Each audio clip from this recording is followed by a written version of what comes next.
Daru Indra Jaya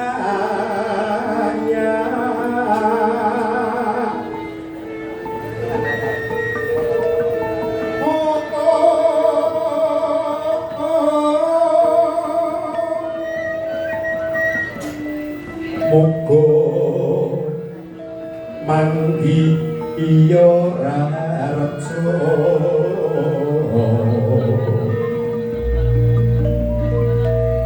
Taring hatmaja nenggih dadiya jalma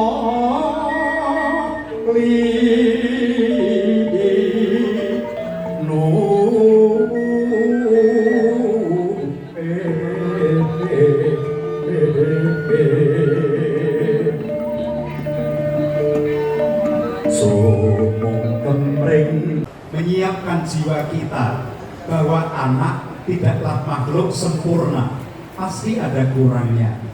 Sekaya apapun kita, sebanyak apapun kita membawa uang masuk ke pasar, setiap pedagang dagangannya dibeli keluar dari pasar, pasti masih ada yang kurang, masih ada yang belum terbeli. Manusia tempat dari segala kekurangan, Allah yang maha sempurna. Berat ya Mbak Tati, gak apa-apa. Tumpeng pitu dengan ndok penyu. Penyu adalah hewan amfibi yang umurnya panjang.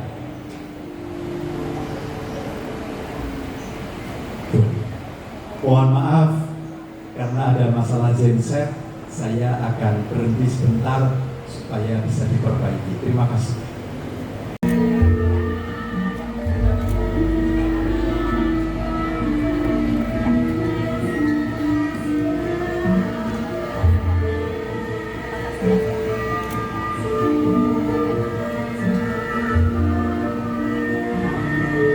Nanti kalau ditanya sama Bu Cecilia Mariatun Bisiwi, Bapak Ibu sampun pantes menapa dereng?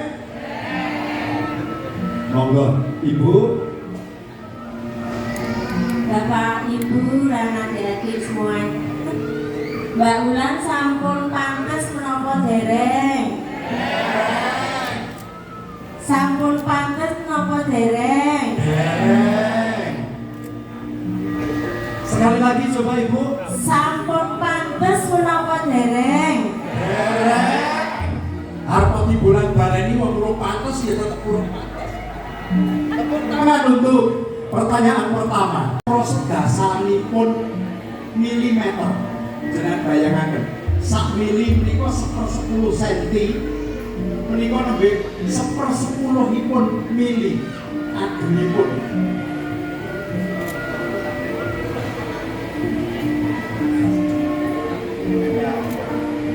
Menika agemani nyambet terutum biru tengah nungu, agemanipun biru.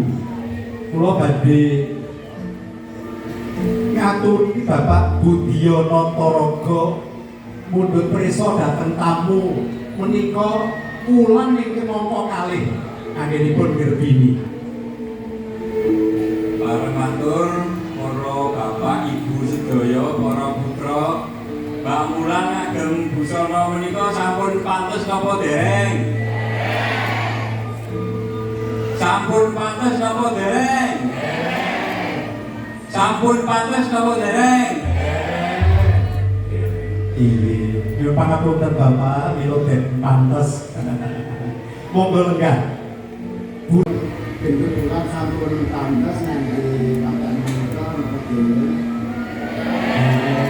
Sampun pantes napa dereng, Dulur?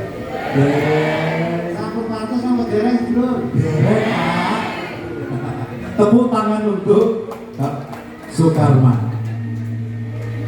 Mila nggih dereng pantes. Sampai 2 cm paling panjang, maka belum pantas untuk dilahirkan. Yang ketiga, memakai kain dengan motif babon angrem dengan kemben hijau tengahan merah, labangan tuk, kebayanya merah marun. Mbak Ulan tampak sangat cantik dengan ageman ini. Saya akan mohon kepada Bapak Sukarman untuk bertanya kepada tamu-tamu sampun pantes sekawan welas gram.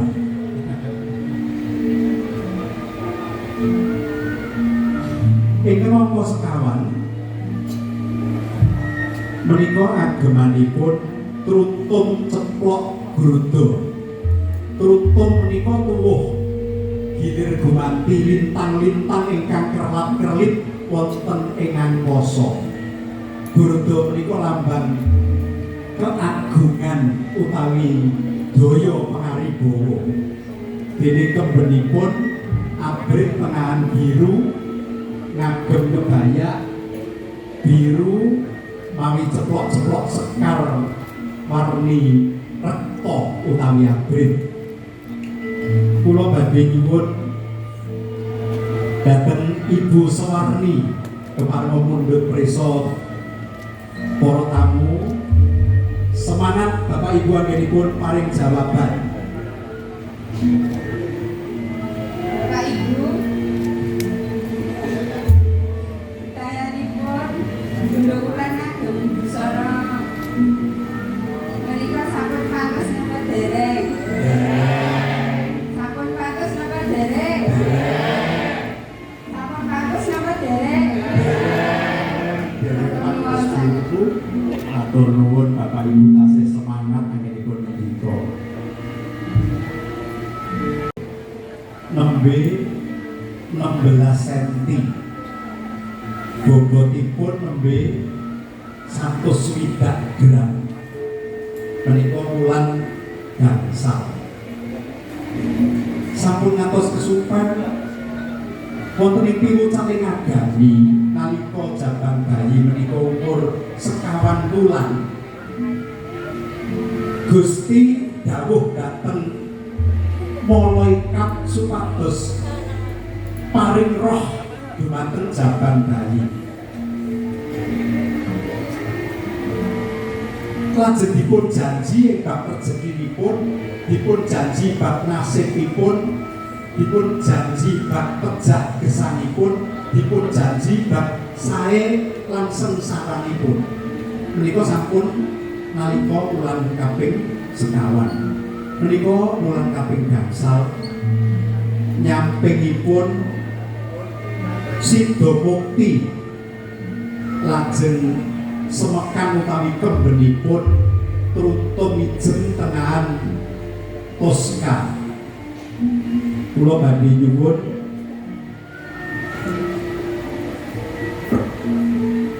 dumateng Bapak Rambat.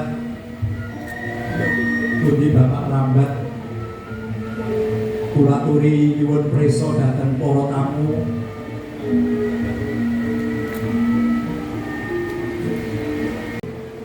Nembe 16 cm. Bobotipun nembe 160 gram. Menika wulan gangsal. Sampun ngantos kesupen wonten ing piwucaning agami nalika jabang bayi menika umur sekawan wulan.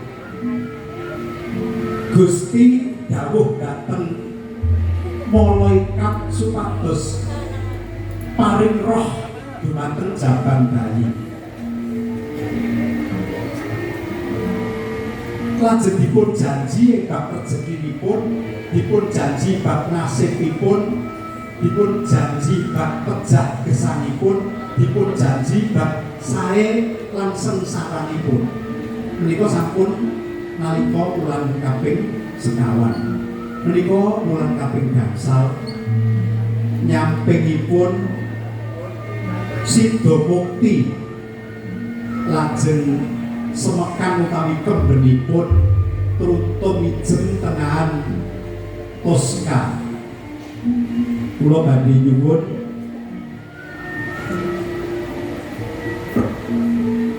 dumateng Bapak Rambat, pundi Bapak Rambat, kula aturi nyuwun prisa dhateng para tamu.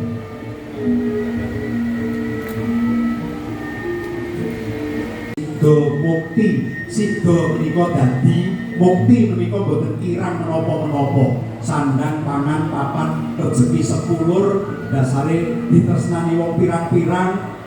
Nek karyane ya apik-apik, Mas Daru anggere gawe karya mesti viral. Udan tanpa mendung ya kaya kono kae virale. Gawe lagu Jogja Istimewa ya kaya kono kae virale. Tepuk tangan untuk Mas Daru. Karya-karyanya yang hebat luar biasa. Monggo Pak Rambat.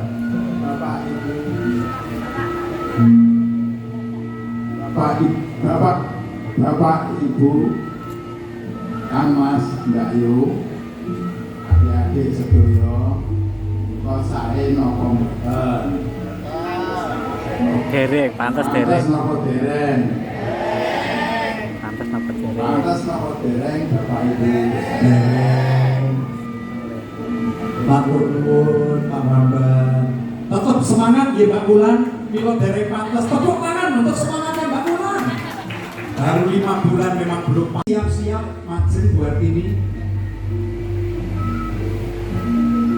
Agemanipun nyamping Sida Asih.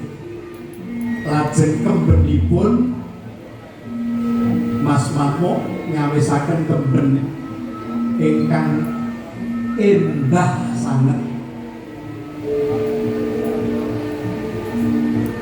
Menika kemben nembe biron mawi tumpal tengahan menika emas lan coklat. Agemanipun kebaya ijem segere saya muda ayu. Kula nyuwun dhateng ingkang minangka pakurmatan Bu Artini, monggo mundur prisa Bu Artini.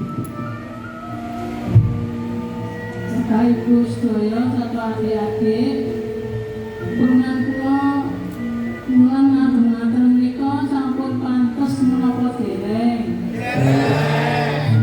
Sampun pantes menapa dereng. Sampun pantes menapa dereng. Nyuwun pangapunten Bu Artini, mila dereng pantes amargi nembe 6 wulan. Si arep-arep menika ageman ingkang pungkasan angka 7. Dados petenger anggenipun bobot sampun 7 wulan. Nyampingipun lurik dringin, kembenipun lurik lasem tengahan paliwatan.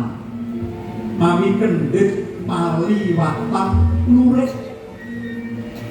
Lajuripun leres lurus sarwa prasaja dipun tenun gendhong. Menawi nenun gendhong dereng rampung, mila ingkang nenun boten saged nilaraken papan. Menawi ingkang nenun nilaraken papan, tenunipun bibrah. Iya. Amargi dipadal nganggo geger. Tiang bobot inggih ngaten, yen rumayahe lahir ora kena kok leren. Kesel. Lepeten lagi 5 sasi leren sik. Sesuk ditutupne liya tu, boten saged. Nggih kedah ngantos rampung. Menika Mas Daru badhe kula suwun mundur. Silakan Mas Daru bertanya ke tamu. Ibu, Bapak, ini sudah yang ke-7. Tentu jawabannya berbeda dan saya yakin Bapak Ibu sudah paham untuk menjawabnya. Siap untuk menjawab? Dari keluarga Mas Daru mana suaranya? Dari keluarga Mbak Mulan mana suaranya? Dari sahabat-sahabat dan tamu-tamu mana suaranya? Nah, nanti jawabannya harus seperti ini. Jangan salah jawab. Silakan Mas Daru. Bapak, ibu-ibu, Mbak, Mas, Mbak, Pak Konco, dulur-dulur, niki agemane istri kula pun pantes napa dereng? Sampun. Sip. Sampun pantes napa dereng? Sampun.